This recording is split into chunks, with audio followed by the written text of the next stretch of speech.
when it got hard, we didn't ease up, right? And that's the truth in life. That's what truth in relationships. You just have to bear the hardness, because the sooner you bear down and you focus on it and you make it go away, right? You just try to solve that, you just push through it, the better off you're gonna be on the other side. But Brady is not only a huge real estate entrepreneur, but I really resonate with Brady because this guy runs ultra marathons. He just finished an Ironman. You're like one of 700 and change, right, in the world to finish. Yeah. What I did strategically was get around different people, right? And get around the right people, the people that could help me solve problems. And what I really did well was get vulnerable. I'm a huge proponent for always having something super hard on your calendar. So asking yourself, what's next? You have to have something so hard on your calendar that scares you. The reason why I've had success is that I just go fast, make decisions, execute, take action. I don't need to know all the steps. I just need to know the next step.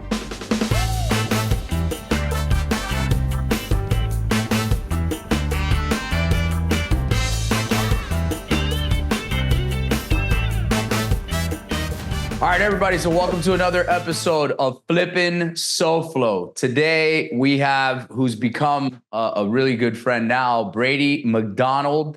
He is from Canada. Let's not hold that against him. He is now an American and he lives in Florida, in my opinion, the greatest state in this great union, and for a number of reasons. Look, dude, it's super awesome to have you. I appreciate you being here. I can't wait to get into it. Hell yeah, bro. Thanks for having me. I'm excited to chat with you and pour into your listeners here. Let's get into it. I appreciate it. So obviously, let's start with the first and foremost. We'll touch on the real estate side, and then I definitely want to get into the mindset, because your mindset is like, it's A1, dude. I mean, I watched you speak in Costa Rica. The way you operate is obviously at a different cylinder than most. I know because I don't do your 100-milers yet, but I train my body pretty damn hard, and I'm big on, been sober for a year now in a couple weeks. I know you haven't drank in 2 years, right? No, just about a year or two. Yeah, it was March 6th. Yeah, there you March go. 6th. Yeah. That's funny. So May 6th is my year. So, I just respect it, dude, because it directly parlays into your business and how successful you're going to be or lack thereof, right? So we were just talking off camera. I know you got started in 2015 in real estate, but where did you get started and how did that come about? Yeah. So before real estate, I grew up in small town Ontario. My first entrepreneurial experience was at 11 years old. Parents had divorced, no extra money, and to pay for hockey, I started Brady's Lawn Care and Snow Removal, and then that transferred into getting another little job for this other guy. I'd fill his pot machines and water his plants, and that was my first entrepreneurial experience. And growing up, like when I left the house at 17 to go to college, my vision, because I lost my license for drinking and driving, so I'm a bit of an idiot. And so my parents were like, you got to grow up, kid. You're going to college. And so when I went to school for forestry. And because the most successful people we knew were forest firefighters up in the north, and when I left there, my vision of success was to make $50,000 a year, because that's all I knew, right? That's what, everybody around me, made. And so during first year and second year, when I was in college for forestry, one of my best friends, brother's friends, worked for this company, had a 6-figure job, had a brand new truck and a full case of beer every weekend. And I'm like, how do you get that? Right. And he worked for this power company. And I'm like, well, if he can do it, I can do it. And so, I photocopied my resume, sent it to everybody, sent it to the company, the union, essentially, and just went relentless on them. And eventually I met a guy, long story, that knew somebody that passed my resume. And within that year, I got that job. And so I was a utility arborist instructor. So I climbed the trees, roped and rigged them down, went through the apprenticeship. Immediately after the apprenticeship, I became a trainer. So I trained these people to do that without killing themselves around the hydro lines, and then ended up running a training center. And so we were into the career for a while. And I actually got investigated because I was at the very top of the union managing these people and managing this training center. And there was this one guy. We're there to test their skills. And so these guys are climbing up this tree, and you're supposed to get them to go over to this location and cut this limb and do that all under ropes and rigging. and the guy had to take a shit. And so I told him just to come down and go take a shit in the bush, just like my wife would. Like, I mean, that's what you do, right? You're in the bush. You go take a shit in the bush. And anyway, that didn't go very well. But so they investigated me and for like 3 months. And I'm just like, I'm done with this place. And mentally in my head. So we started looking at what was next. And it didn't happen right away, but we looked for storage and buying franchises and all different stuff. But then we met a guy who was a full-time real estate investor. My wife was a real estate appraiser, actually, and she was doing an appraisal for this dude, and I was in the car driving her around because it was Friday afternoon. We were going to go to the boat. And he had bought 16 units so far that year, and it was only June, so halfway through the year. And that's not a lot for US, but it's a lot for Canada. Sure. And everybody, you guys just do it bigger down here. And I was just like, dude, I'm like, she came back and told me, and I'm like, and I did the math, like how much mortgage paid down, appreciation, cash flow is he doing? He's making $1 million a year. And I went back to the same thing. If he could do it, I could do it. Right. And that's what got me into it. I read one book, figured out big picture, broke the big goal and the big vision down into baby steps, and started taking action, figuring out what the strategy was, which is always the first step. Right. And, we bought a property in 2015. We converted it to a duplex, refinanced it, we burned it, and it worked. And then 2015, we really started our business in April. And, that was our strategy. We did hundreds of deals that way. Duplex conversions. We did a lot of detached accessory dwellings out in the backyards of houses. Yeah. Up to 10, 12 unit buildings. And yeah, I mean, that's kind of how we got started. But it was the mindset of just knowing that it's possible. Yeah. And once I know that, right. And I think this is the universal truth for anybody. I'll stop talking after I say this. Is just that to get anything in life, we have to have 4 things. Number 1, know it's possible. So, ideally getting around the people that, that are doing some amazing things. Number 2 is believe in yourself, right? You can do that by taking action, getting momentum, creating, getting things done. And then number 3 is never quitting. Taking massive action. And then number 4 is never quitting. Right. And that's what I've done. Rinse and repeat. I'm not the smartest guy, never came from money, but we've been able to have a lot of success. I love that, dude. So there's a lot of little nuggets there for anybody listening. Common theme is he didn't really ask a lot of questions. He needed to see the minimal amount that was possible. He found that person. He was relentless in that pursuit, never quit on it, and just kept going. And then once he did it, he didn't just go eat a sandwich. He wanted some more. And then he did it again and again and again. And he refined his process, et cetera. And then he learned another skill. I mean, this guy went to school for forestry, which I don't even think we have in the US, but in Canada, it's a thing. And then he went into real estate. I mean, it's completely different, but the concepts are still the same. And it's no wonder you've parlayed that into, the 0 to 100, which we'll talk about here in a second. But one thing I just see with you is just like, all right, cool, I'm going to go do it. And, again, it resonates with me because I'm the same way. That's literally almost how I got started. I was a Merrill Lynch guy and I got fired and I figured out real estate and, I was never going to work for anybody again. And I called the guy that was on the podcast and I split my first 5 deals with him. And that was that. I mean, it really does not have to be more complicated than that.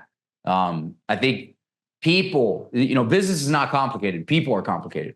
And that's really what it's about. So when you started having success, I mean, you were doing the BRRRR method first, correct? Yeah, that's right. So you did the BRRRR method. And then how long did you do that until, because we've spoken off camera, but what other kinds of strategies did you start to implement other than the BRRRR? Yeah. So, I mean, we ended up doing we ended up flipping about 25% of all the properties that we did. It would just be a decision. Right. And so we'd always flip because we needed to pay ourselves and to have lifestyle, as well as to reinvest some capital to get some better deals, right? So it was always the same strategy, what we did with the property, but whether we sold it or kept it was just a decision. So we did that a lot. So a lot of flips, and then the prices just kept on going up and up and up. It's just eventually duplexes weren't cash flowing enough because the refinance values were so high, the purchase prices were so high. So then that's where we started buying the single family home, converting it to a duplex, and then building a coach house in the backyard. So then we're basically starting new construction. at that time. We ended up doing close to 50 of those in this town that we were in over a couple year period. And then once the numbers were just, they were on an incline like this where we're at. And then the numbers got so high that we started, you couldn't make those numbers work. And we had 20 people working for us at all times, construction company, property management company, in-house. And then we started buying houses on bigger lots, knock the houses down, do the land severances to make multiple lots, and then we build purpose-built triplexes on them. So that got us in the new construction game, right? In the land development game. We did a lot of rezones and land severances, and that's really where the money's at, in my opinion. Like, you can do, and that's what we're doing today. It's a version of land entitlements. It's understanding that zoning code and not actually doing the work. So we ended up, like, when we came to the US, we said, we're done with tenants and toilets. We're going to get into self-storage. And so we syndicated a few deals, a few big deals, like $25-30 million deals, and realized, holy shit, to do these big developments, you have to be really good at raising capital and finding the land and having a construction team and then stabilizing this big bitch and then refinancing it and having all that. It's like, Kent, like my mentor, is just like, dude, just be really good at one thing. Like, if you're good at finding land, just fucking get good at that, because that's the biggest problem that all developers have, is finding good land. Yeah. And that's really what, it's just like, it's honing your craft and getting focused. So now, we used to do everything, property management, construction, and then we're kind of down to like, all we do is find land for self-storage, car wash, and some high retail, developers. So your path has led you down, and I want to just point this out to the people listening. So he does BRRRR, he exhausted that. Then he gets into ADUs, which is the additional dwelling unit, what we call in the States. He exhausted that. Then he gets into, okay, well, let's buy some land with houses on it, demo it, then build the purpose triplex. Okay, exhausted that. All right, well, small town, right? It's only so much room for growth. Let's not kid ourselves. Canada's not the best for taxation, as I saw your post the other day. We Yeah. know that. So you weren't going to last there very long anyway, knowing you. Yeah.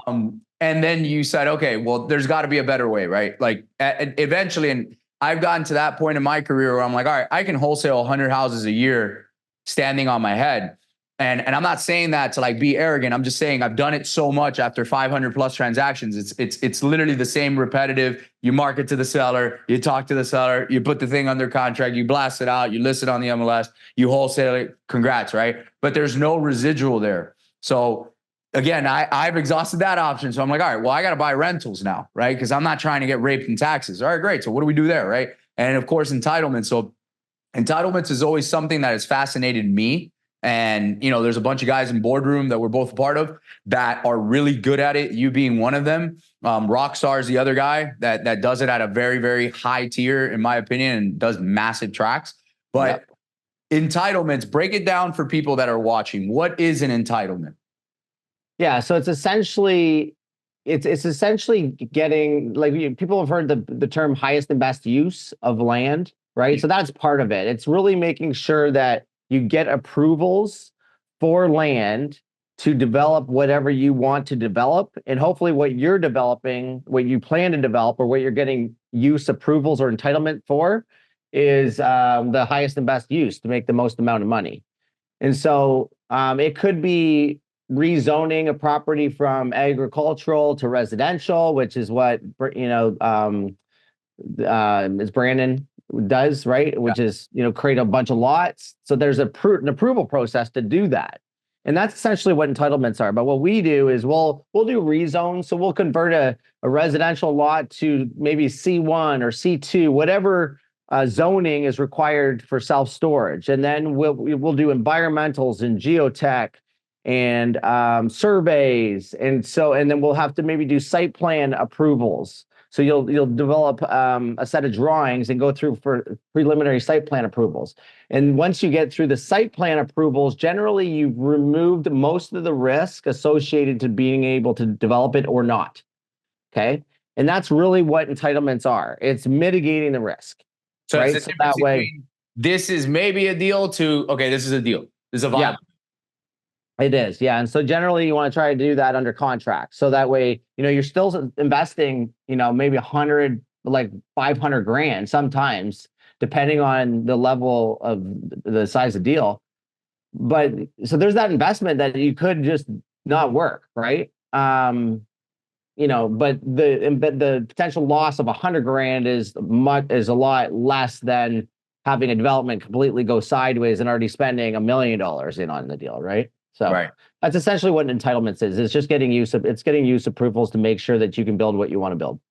Perfect. So for the people watching, how does somebody get started in entitlements, on the bottom level? Yeah, dude. I mean, so, when we did it, it's really just meeting the bylaw standards. So, or the zoning ordinance. So every county has a zoning ordinance. And for a very super basic level, if you look at like an R1 zoning is going to say that the minimum frontage has to be, let's just call it 50 meters. The minimum lot size has to be so many square meters. If you have a super large lot, like a very easy entitlement or process would be to go to sever the land into two. So if you have a large lot that doubles the frontage, doubles the lot size, well, then you can go in and do a minor variance application or a consent application. They have different titles for it to say, hey, listen, I want to create 2 lots out of this one and create a new residential lot. And so you may be able to buy that lot for 100 grand, do all this work for 10 grand, and now you have $200,000 lots, right? So we do that kind of stuff all the time. But if you go through this and start looking at land this way, you can make a lot of money in it. And it's just getting into it. You don't need, it's so much less complicated than we believe it is. It does take you to get in there, get in the weeds and do it. Sure. So you understand it. Yeah. So I love this, dude, because for me, I've done a lot of rehabs, like actual traditional fix and flip and all that HGTV bullshit. I can't stand rehabs. I just don't like it. That's just, not knocking anybody. I have friends that do 100 rehabs a year. My mom does 30 rehabs a year. God bless her. It's just not my thing. I'd rather do paperwork. And I had a great mentor of mine once tell me very early on in my career, he said, the real money in real estate is made by paperwork, not with hammers. And that always stuck with me because the guy was a big commercial developer. And he's like, I can move around some paperwork, knowing how to move the paperwork and turn out 7 figures in equity. You have to go and flip 20 properties, everything go right, do all this hard work and bullshit to generate half of that, maybe. Right. And that really stuck with me because I was like, man, that's why I always gravitated towards wholesaling. Because wholesaling is, hey, I found this piece of property, put it under contract. I know it's undervalued. Let's pick it up for 100. I'll sell it to you for 130. You know it's worth 260. You're going to put 30K into it. You're going to do the rehab. You're going to stage it. You're going to do all that. And you resell it. But I'll make my 30 grand on the front end. It's quick cash flow. And I'm in and out, right? And I can do 10 of these at a time because it's virtually risk-free. You have an inspection period, et cetera, which I assume that you kind of have some of that in the entitlement process as well, right? Yeah. How do you mitigate your risk? Like when you go into a deal, and we'll get into the bigger deals, but just the basic entitlement deal, right? Let's take your example, the lot, it's oversized. You can split them into 2 parcels. Cool. Yeah. How do you mitigate that risk? So yeah, regardless whether it's a big deal or a basic deal like that, the first move is to take a look at the zoning ordinance, pull out the minimum requirements for that lot, know what permitted uses it could be. So it could be whether it's single family home that's allowed on those lots or semi-detached or duplexes or townhouses, like figure out what could be built in the zoning that you want to make it. And then, send an email or get on the phone with the planner. That's the best move all the time. And so you can get on with the planner and just say, hey, listen, I'm looking at this. This is what it looks like. Send them a little site plan on a piece of paper so they can see this is what it looks like. This is what I would propose. I'd need a variance on because I'm not going to have minimum frontage, this, that, and the other thing. Or they'll just tell you, yeah, this looks good. You'll need a variance on this, that, and the other thing.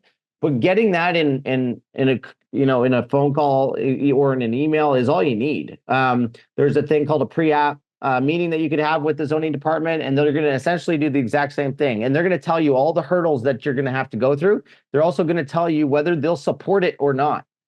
And so if they're not going to support it, you're not doing it. Like, it's just, that is how you de-risk, right? Yeah. But if they're like, yeah, we could support this because of this, that, and the other thing. And so you're going to know, okay, well, these are the hurdles I need to go through. You can go get a planning consultant to represent you if you want. I mean, I did a ton of it myself. I'd still do the basic stuff. Go through, do it yourself. I mean, ChatGPT, or, the next thing you'd have to do is create a planning justification report. You can go on the internet from that township and go grab a planning justification report, and give it to somebody on Fiverr and put your drawing and stuff in it. Like, you learn so much by doing, right? So that's how I did it all, right? And I still do that today in the company that we're building, Barefoot. Like, I do everything first. I figure it out. I get the system figured out. I kind of get it close to perfection. I'll implement it well before perfection. I just as good as I can get it, and then we'll implement it. And then I'll dial in a ton of KPIs so I know exactly what's going on, like over KPI it, so you can start making adjustments to whatever the thing is that I was doing. But you just got to get in there and do it, dude. Like, I mean, that's the biggest thing. But these meetings with the township is the best thing you can do. Don't rely on a planner's opinion, because a planner, like, if you go to a consultant and say, hey, what do you think? They're going to take your business. They're going to be like, oh yeah, we could probably do that or this and that. Go and figure it out yourself. Right. Yeah. And of course, like, dealing with the city myself, I've done some lot variances, and I've done some lot splits that have gone very well. But yeah, there was no SOP written out for it. Nobody could tell me exactly how to do it. It was just something that I kind of, hey, I'm looking at this site over here. Yeah. It says I have an acre, which is really big in South Florida. Like, what if I split it? The house is off center, da da da da da. And they're like, yeah, you can split it right here, because we go by gross square footage rather than net square footage. So I figured out, I'm like, oh shit, they measure up to the center line of the street, which gives me even more square footage for the density, which was great. Right. And then we actually ended up, this is mid-COVID, so it sucks. It's worth a lot more today, but at the time the market wasn't supporting it. But we ended up splitting these two lots. He kept the house, he bought the house, and then he bought the lot from us. You could build 10 townhomes on that lot, and he's building them right now. And that cost me $2,000 to do with the planner and all that stuff. It was literally like a paperwork thing. And they changed it on the county side, on the property appraiser. And I was blown away. I was like, holy shit, this is wild, So today, what does your team look like, and what do you have going on right now? Because you guys are now in the States, right? You left Canada.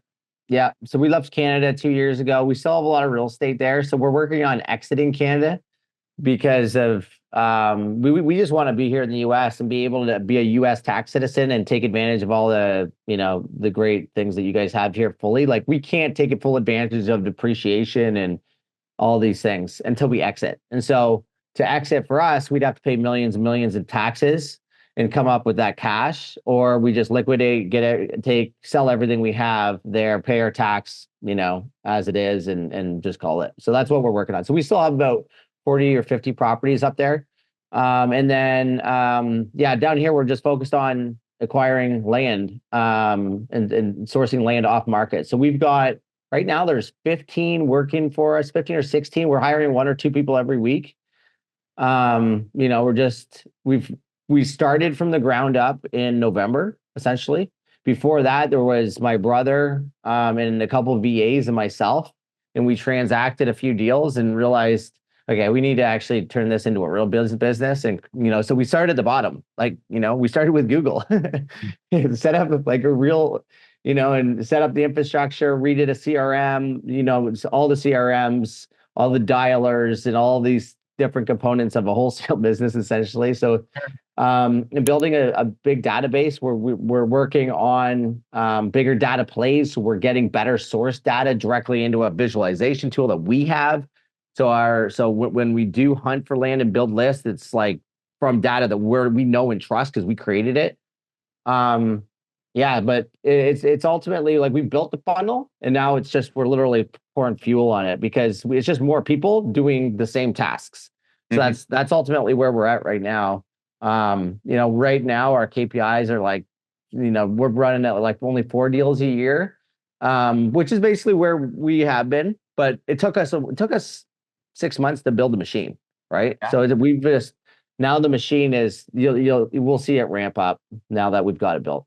That's awesome. So where are you particularly focusing on in the United States to source this land?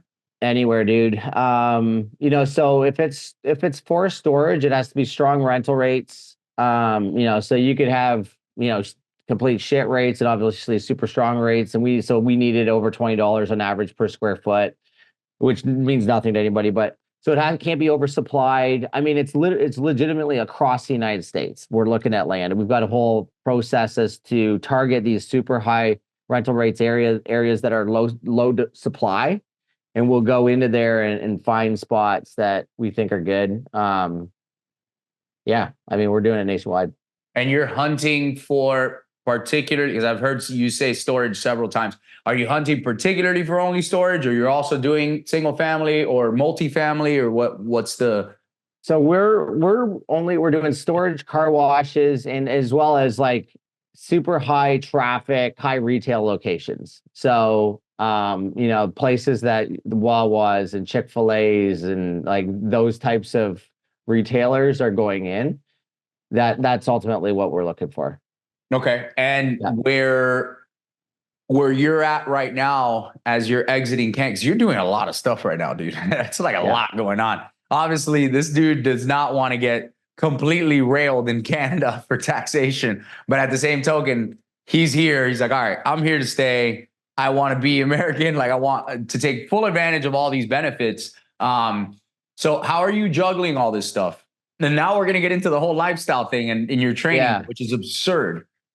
Yeah, so we do like the business side. We've obviously you got to delegate and elevate and delegate, right? Like we've got a team in Canada where they're relatively self-sufficient. My wife is working on dispoing them, but it's pretty much self-sufficient. And then here we have an accountability chart, you know, just like any real company should. And in there, everybody has roles and responsibilities. And so, you know, I'm literally the visionary CEO. And, you know, I have my role and it takes so many hours, and my day starts at 4:30 in the morning. So I'll get up and crush all my priorities until, you know, 2:33. Usually I can tap out. And then if I've got long ass training days, I'll usually, or short, even a lot of times I do it in the afternoon now. But yeah, that's how I'm doing it. I mean, you can't do anything great alone. And, you know, I wasn't the best leader, but I'm definitely getting better. You know, once I quit drinking and once I started focusing on my body, then everything else got better, including my team, right? And being able to do a lot in the most efficient manner, it takes a team, takes mindset, you know, ultimately in developing leadership skills. Yeah, and accountability for sure. Yeah, accountability is key. So let's get into the fun stuff for all you people. This is personally is what I've been waiting for, because he's just a sicko in the best way possible. So let's get into. So first of all, for anyone not, you know, we'll try to impose like a picture. I'll ask you for a picture of you like 2 years ago. So a year and a half to 2 years ago, I saw it in Costa Rica. You were like fat, I mean, for lack of a better term. You were drinking, you had not the best habits. I've been there 2 years ago. I was the same. And this dude now runs ultra marathons. For those of you that don't know, that is 100 miles straight. Okay. He couldn't just run 10. He had to run 100. This guy, you know, runs like regular marathons, which are 26 and change for breakfast. No problem. And then he also decided to train and complete a full Ironman. Ultraman. Yeah. Ultraman, excuse me. Yeah, Ultraman, yeah. Which Ironman's is like here, Ultraman is there. So it's like 3 times. Yeah. So I'm so sorry I even messed that up. So can't believe you messed that up, edit dude. that one out. But anyway, so I'm ashamed. So anyway, Brady's like, I'm never talking to you again. Anyway, so the point is, tell people, first of all, how the hell did you make that radical ass change? Because that is like, that's about as radical as you can get from where you were and where you're now. Yeah. So it all started like for me, like I drank and entertained and had fun like as a career since I was 14 years old, right? Small town. And I mean, that's just, I mean, it's still a lifestyle that I see most people live, right? It's just going out, having fun, ripping. And which, I mean, to each their own. But like for me, eventually I was just tired, dude. I was just like, it was in 2021. I was living, we were building a big house. So I had a 5-year-old daughter and we were pregnant and with our second daughter. And we were building a big house. We were living in one of our rental properties and we have this big boat. So it's a Canadian yacht. It's a 53 foot. It's nothing compared to what the you'd see over where you live. And so we would literally go out there like in the summer, which is only a couple months because we live in igloos the rest of the time. But no, like, so from May till, October, it'd be Thursday, Friday, Saturday, Sunday. We'd go and like have a blast in the boat and, of course, drinking lots and eating shitty food. Now I was working out 3 days a week, right? I had a personal trainer, but the summer came to an end. We're getting settled in this apartment we were living in. I'm just done. And I saw a guy, one of my first mentors from the US, first high ticket coaches. He was doing this thing called 75 hard. And that was, I'm just like, what the hell's this all about? And he tells me the criteria that you got to work out twice a day. Once has to be outside, drink a gallon of water, eat healthy, read the book. And and you can't drink for 75 days. And I actually go and tell my wife this, and she just laughed her ass off. She's like, there's no way in hell you could do that. And for me, that's what actually I was like, I know. I totally get it. I don't know if I could do it either. I've never stopped for even a week because like dry November, dry December, that stuff's stupid. Why would you ever quit for a month? Right? I'm like, no, if you're going to do it, you're going to do it well, including drink and have fun. That's part of that's just our DNA. That's just the way we operate, dude. And so because the challenge is so hard, that's why I'm like, this is why I'm going to do it. And so I crushed it. My body completely changed, but more importantly, my mindset changed. And I realized that like going into this, I'm like, it was amazing. I finished it and I had the courage and confidence to move my family. When the Canadian government announced that they were locking us down, I had the courage to take the family and say, screw that, we're going to Costa Rica. So we went to Costa Rica for 4 months during that winter of 2021. And when I came back, I just went back and hung around the same people. And so I fell back into the exact same habits, my body went back to what it did look like, and it's just, but then I got tired again after the summer and I realized it started all coming around. Right. And I'm okay. Well, when we got back from Costa Rica, they locked us down again. And I said, next year we're going to the US. So November came around of 2022.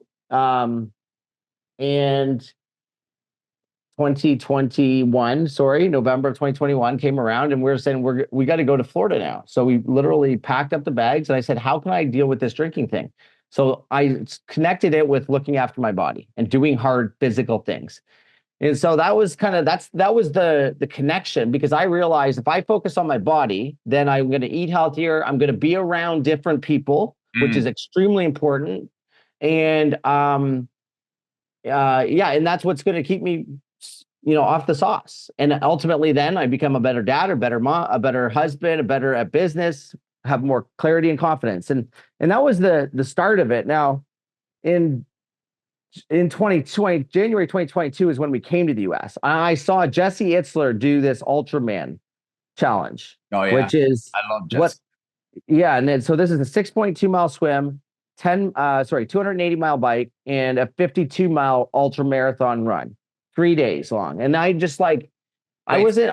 One more time. What's the layout for the people? 6.2 mile swim. Okay. That's 10 kilometers. And then you have to do a 90 mile bike that day.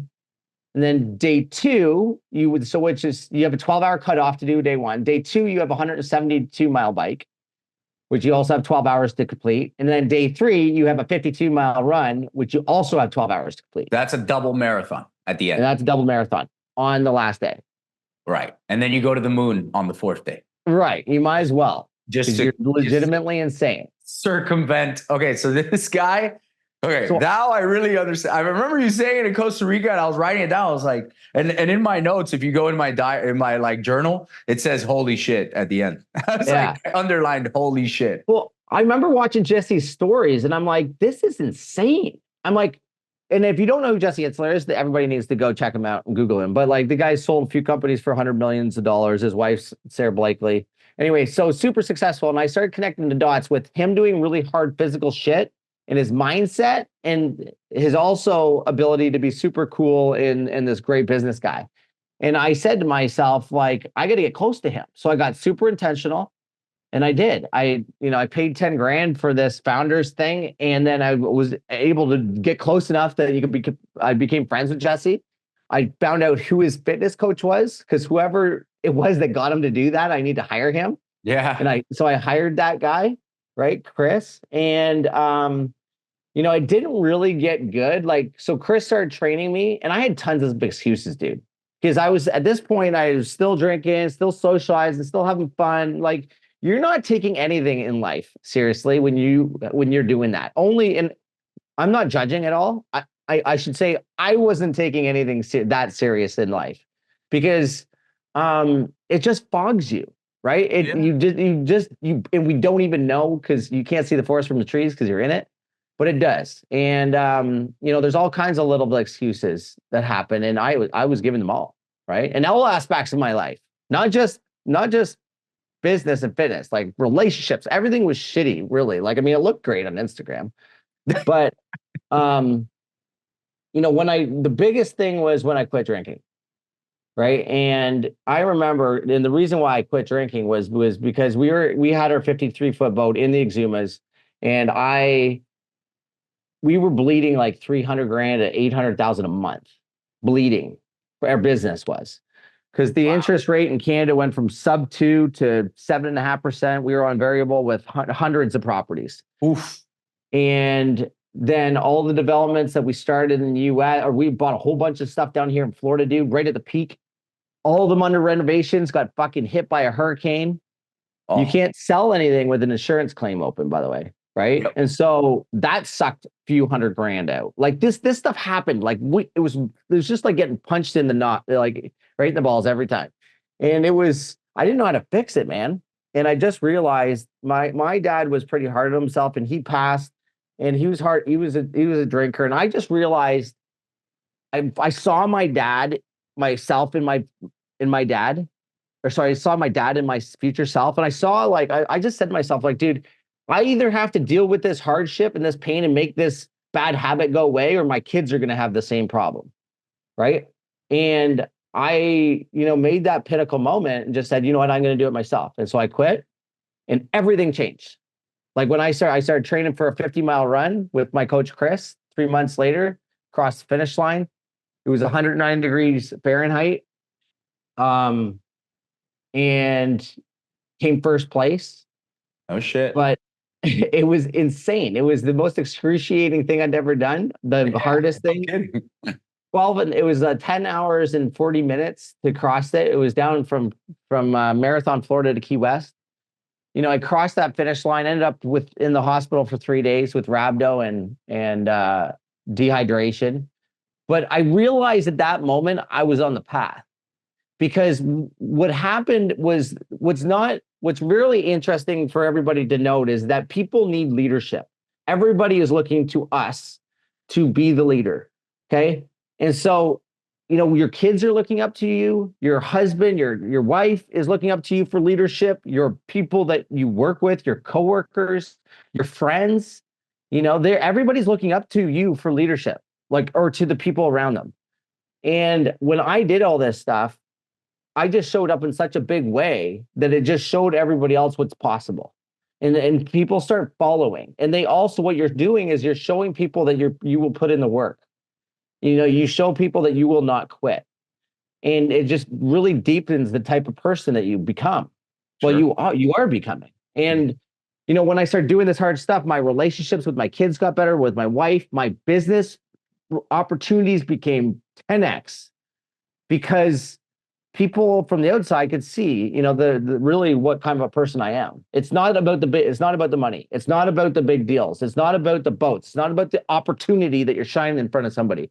They want to know what kind of person you are. Yeah. Are you willing to do the work? Are you willing to not quit? So what was because I've gone through similar situations where everything seems to be hitting the fan at the same fucking time. And the universe has a funny way of, when you're getting kicked in the nuts, it likes to take an extra kick a couple times. And it's just awesome that way. I believe that it just weeds people out, but I also believe that it tests your character and all the stuff that you've said that I'm going to be this and I'm going to do that. Blah, blah, blah. Well, here's your test, motherfucker. And we'll see where you go with this. Right. So, but when you make it through the other side, you're never the same again in the best way possible. And you even spoke about this in Costa Rica, but your threshold for pain goes way up where you're just like, okay, well, that wasn't the end of the world. I didn't die. Nobody died. The whole world didn't collapse. The whole world actually kept spinning when I was going through this shit, and I still had to figure it out, right? Yeah. What was the biggest thing that you would say during all that turmoil that you latched onto that allowed you to really go to, other than the running, but like internally? Like you had to start somewhere to start fixing all these problems. Yeah, so it ultimately was like, I mean, what I did strategically was get around different people, right? And get around the right people, the people that could help me solve problems. And what I really did well was get vulnerable. You know, instead of trying to solve my own problems and try to keep them internalized and just try to figure out like how to fix this or get that or do this, I just told everybody, like I joined the mastermind, the boardroom mastermind. That was a huge thing. And then just being vulnerable with your real problems, because you can't solve shit if you're not real, not only with yourself, but with the people around you. And we need to rely on, you know, we need to have enough, we need to be vulnerable and just take that chance on the vulnerability, because what that does is like, well, one gives you a chance to actually solve your problem, right? Gives you a chance, because if you say shit, you have zero chance, like, you know. But what vulnerability does is it allows everybody else to be vulnerable around you as well, right? And then you will not only solve your problem, but you'll start to solve a lot of other problems that are occurring, you know, and people don't have the courage to talk about, right? So one thing that I realize is that whatever we do gives everybody else permission to do the same. So whatever we do gives everybody else permission to do the same. And so that includes your kids, your coworkers, your people, your friends, your business partners. But what can happen is they can do it in excess. So that comes with the good and the bad. Like, so if you drink around people, everybody else is going to drink more. If you're vulnerable, people will become more vulnerable. If you tell them you love them and show love, there'll be more love. You know, that's why if you give a lot, you're going to get more. Right. And, so that vulnerability piece is really, you know, what changed, I believe, that really helped me solve, you know, the problem. It wasn't self-talk necessarily. The self-talk came from running, because I knew I would do hard stuff, right? But being vulnerable really helped solve those problems very, very fast. I love that, dude. And I appreciate you being vulnerable and sharing that, because a lot of guys, particularly guys, girls too, but more often than not, guys are not vulnerable, right? Like even when I got into boardroom, I had a big tax problem that was going on from a previous business. And for a long time, I didn't talk to anybody about it, because I was like, oh, I'll just figure this shit out. But I told somebody in boardroom, and then, you know, Casey was the referral with Accruity, and, you know, now they're working on it, and now we're fixing the fucking problem. And, And ultimately on the call, I was like legit very uncomfortable when I was on the call with them, rightfully so. But I was like, I was like, guys, I'm embarrassed, but I'm going to tell you this anyway. And they're like, dude, don't be embarrassed. You're one of like 50 people that we've met that have this same fucking problem. Like, exactly. You're not the only guy that's been through a bad business divorce. I can assure you. Like, you know, we've all lost millions of dollars here. I'm like, oh, no shit. All right, cool. I thought I was special. Never mind. So, you know, but it's awesome because that opened the door for the right person to chime in and be like, hey, I can help with that. And I'm like, really, you can? And they're like, yeah, I can. And that was the first step, right? Rather than burying that shit underneath the rug, which is what most of us do naturally, especially as entrepreneurs. We're like, oh, we don't want, you know, people view us this way, so we don't want to come across that way. No, dude, we got problems just like you do. On the contrary, I'd venture to say we got bigger problems, because we got imposter syndrome. We got bigger zeros attached to our problems. There's a lot more problems. We got a lot more temptation, a lot more opportunities. Also, sometimes we drink our own Kool-Aid, which is the worst thing you can do. You know what I mean? So today, where you're at, I mean, you just finished this Ultraman, right? I got it right that time. So you finished your Ultraman. I know the story. It's friggin' wild, but I mean, dude, you like, I mean, you're one of 700 people in the world that's completed this thing. Yeah, yeah, That's yeah. why.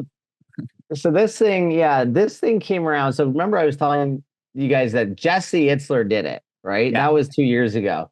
And so after I did the 50 miler, my coach is like, "Well, what's next?" And I'm like, "Well, this is where 0 to 100 was born." Because I realized that, well, not just me, but through a coach of mine too, that the reason why I've had success is that I just go fast, make decisions, execute, take action. I don't need to know all the steps. I just need to know the next step.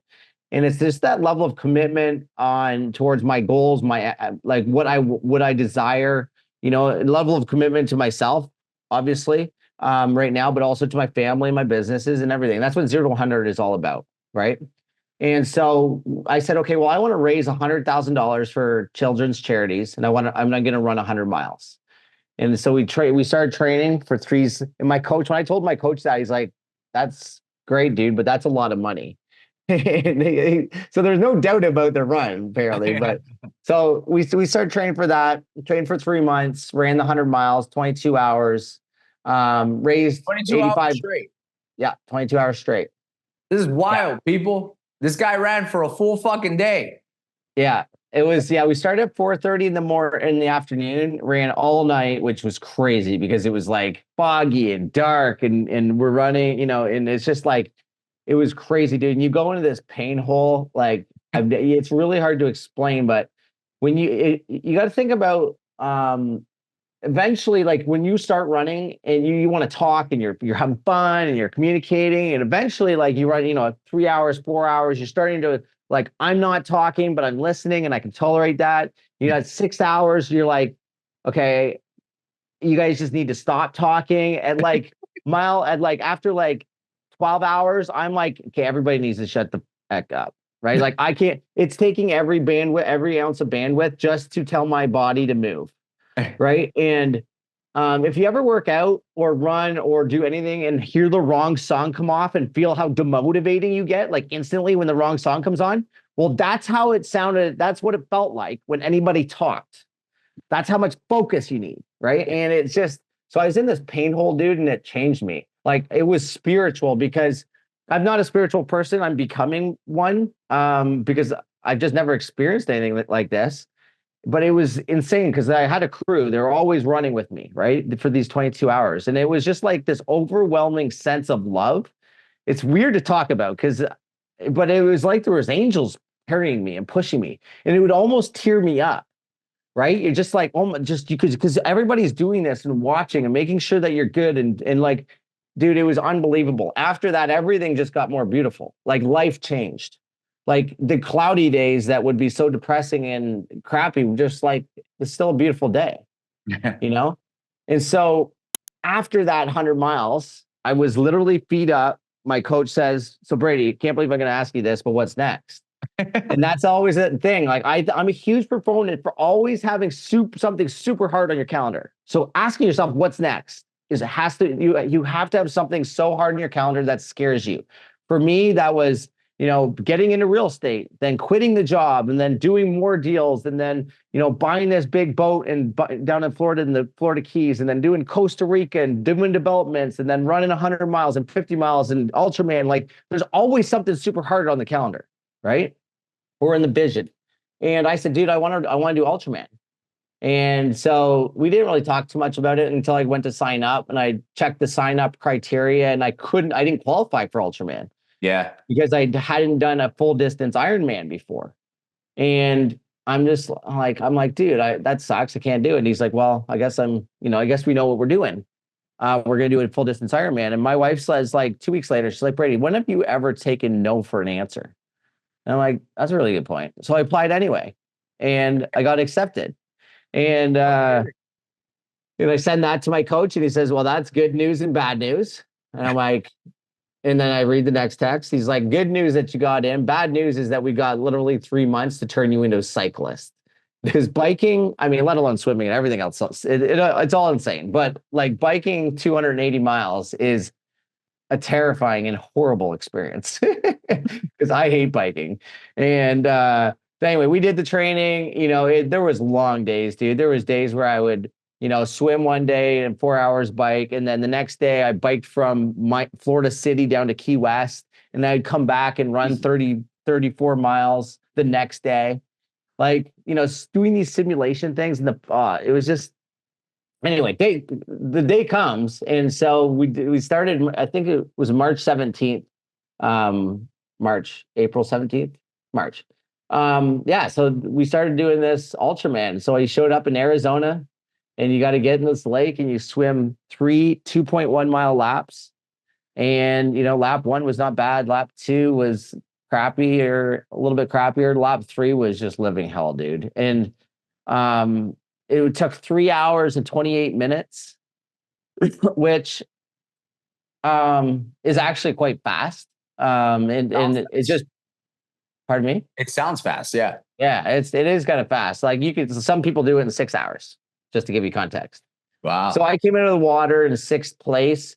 But then, so the other thing that I didn't do great was that I bought a new bike 2 weeks before, 2 or 3 weeks before, and I'd only rode on it 3 times. So after swimming all this distance, you got a 90-mile bike ride, and you're trying to get on this, and you know how many Florida hills there are in Florida, right? So there's no hills in Florida, and there's lots of hills in Arizona. So going up a hill is fine, but going down the hill fast, the very first time, it was terrifying, dude. Like I was holding on and I was braking the entire time. Like, I'm like, this is so scary. I hope I don't wipe out and die.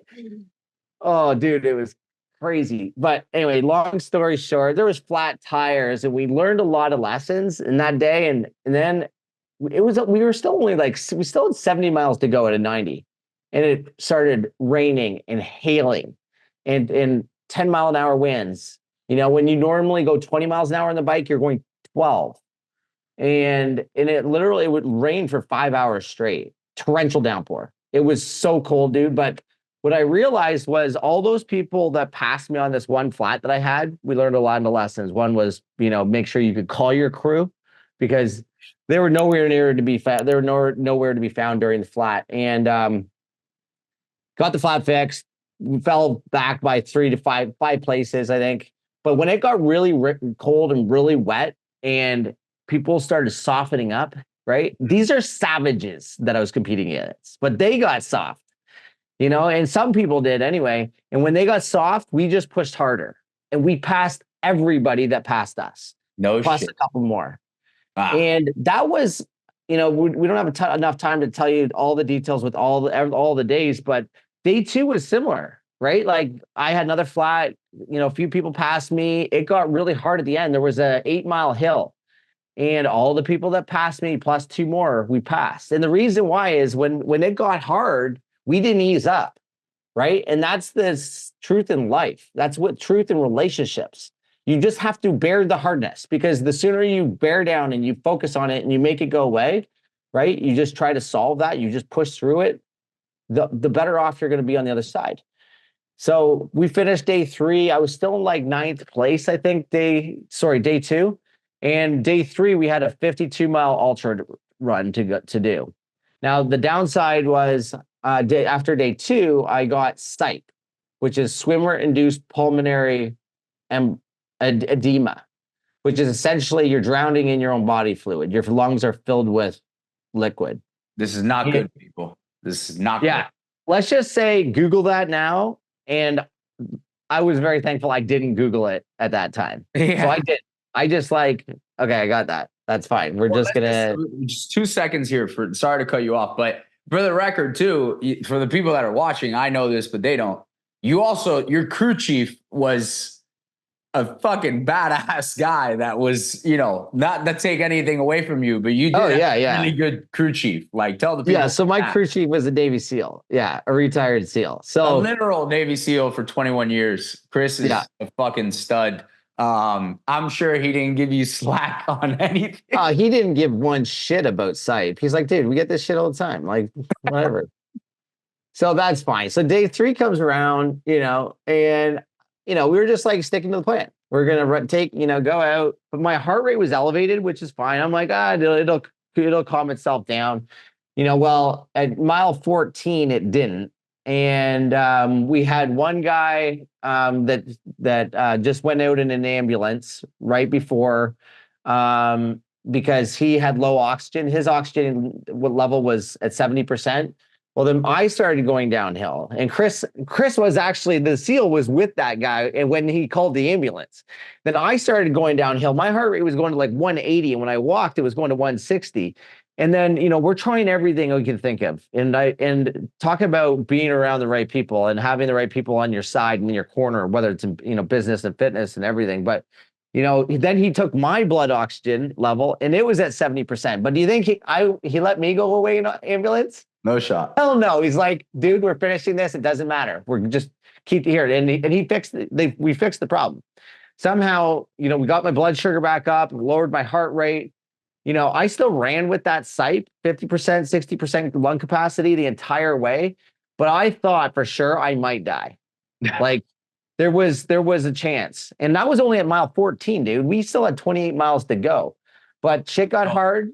And it got real, and we passed all the people that passed me, plus a whole bunch more, and we ended up in third place, third male overall, and third male and sixth overall. So, dude, congratulations! I mean, I told you in Costa Rica, but like every time I hear this story, I'm like, you gotta be shitting me! It's literally, you said something that morning, which is funny, people. This is just a sidebar, cute little story. When I got to Costa Rica, he was in a different part of Costa Rica. I got to the Four Seasons.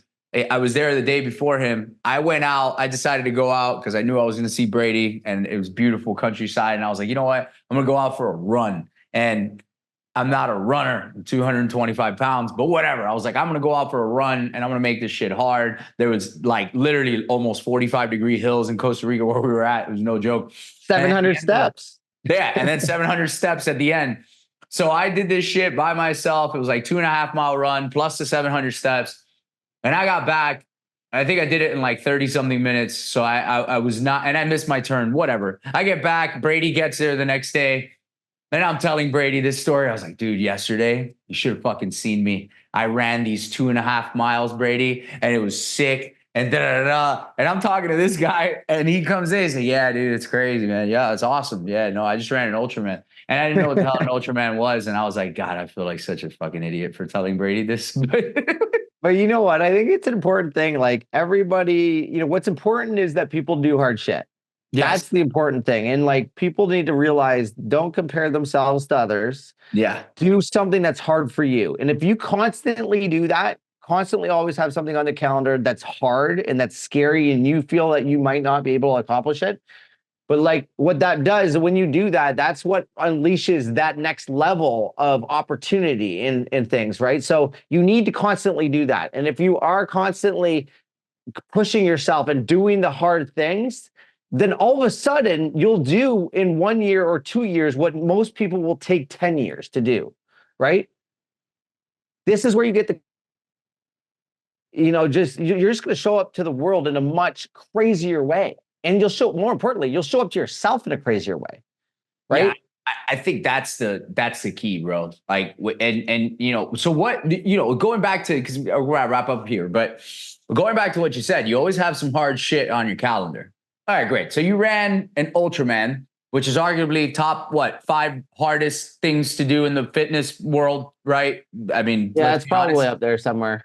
It's somewhere up there. It's definitely, listen, there's like over 7 billion people in the world. 700 people have completed this thing. All right. I'll leave you math wizards to do the math. Yeah. Yeah. What's on your calendar right now? Like how do you hard up that? Yeah. I mean, there's definitely more hard things to do, but one of the things that we're doing next weekend is running through the Grand Canyon from the South Rim to the North Rim and then all the way back.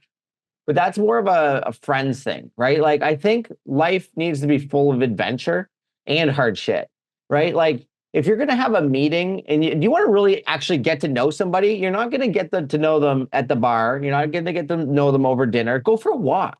Go to the gym. Go and run the Grand Canyon or, whatever it is.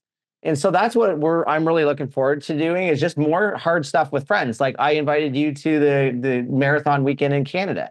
Yeah. Right. And like that together with a group of 40, 50 savages, friends, and just have a great experience while doing hard shit. That's what I'm really focused on right now. I love that, dude. I love that. Dude, I think you, I mean, at least for me, but I know my viewership is going to agree. Like, I think you just carry such a great fucking message. Like, even apart from knowing you personally, like at boardroom and stuff like that, like we also mutually know Mark Evans. Like, I didn't even know that, right? He was like, oh, dude, my boy Brady's there. I was like, dude, I know your boy. Okay. Your boy's fucking awesome. But seriously, like, I just think you carry such a great message. And I think the energy emanates out of you where I enjoy it very much. I enjoy like listening to you. I enjoy being around you because every time, you know, I'm generally one of the guys that likes to, if I'm in a group of guys, I'm probably one of the guys that's pushing the hardest. Whenever I get around you, I'm like, shit, like, all right, really got to push hard, right? So it's always, and I know that I'm going to run an Ultraman just because I know you now. So I'm like, now I got to do it. And I know Brady's going to be there. Like, I don't know exactly when it'll be, but like, I must do it because it's like a passage now for me. I'm like, I have to do this. Like, I have to know what this guy's talking about and how far you can push yourself, you know, up here. Because it's really, I mean, correct me if I'm wrong, but at some point it stops becoming the physical thing and it's just all mental. No, for sure. Yeah. You got to train your body to tolerate it. Right. But you know that, oops. 1 second. Yeah, you gotta do you want me to keep talking? Yeah, 1 second. Nope, not yet. Just give me 1 second. I always do this shit. I forget to turn on the freaking fans for these cameras and they almost melt. That's funny. Yeah.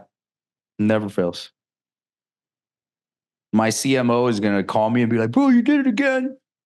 That's hilarious. This is what happens when you put like real estate investors into into podcasting, doing this shit. And then okay. So hopefully the camera doesn't melt now. But you were saying, I can't even remember. Oh, me. Yeah. Well, you were saying like you got to do hard shit, but like, you know, it was the body has to tolerate it. Yeah, the body has to tolerate the thing that you're gonna do. But at some point, doesn't matter whether you're going really far or fast. At some point, the body is going to tell you, your brain is going to tell you to stop. Right. And it really does become a skill of having the tools and mindset to be able to overcome that voice in your head. Right. And that is true, not just in doing hard things. That's true in life.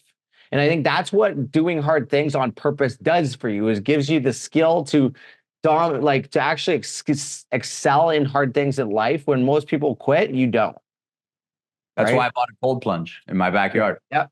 That's why I bought it. You just gotta practice that shit. I gotta walk past this shit and I'm like, God damn it, I gotta do this thing today. But I actually enjoy it. I mean, I'm a little bit of a sicko myself, but I enjoy it because, you know, it sucks to be in there. You have to control your breathing. You have to control your psyche. You have to calm it down. You're in there for 3.5, 4 minutes, whatever you want to do.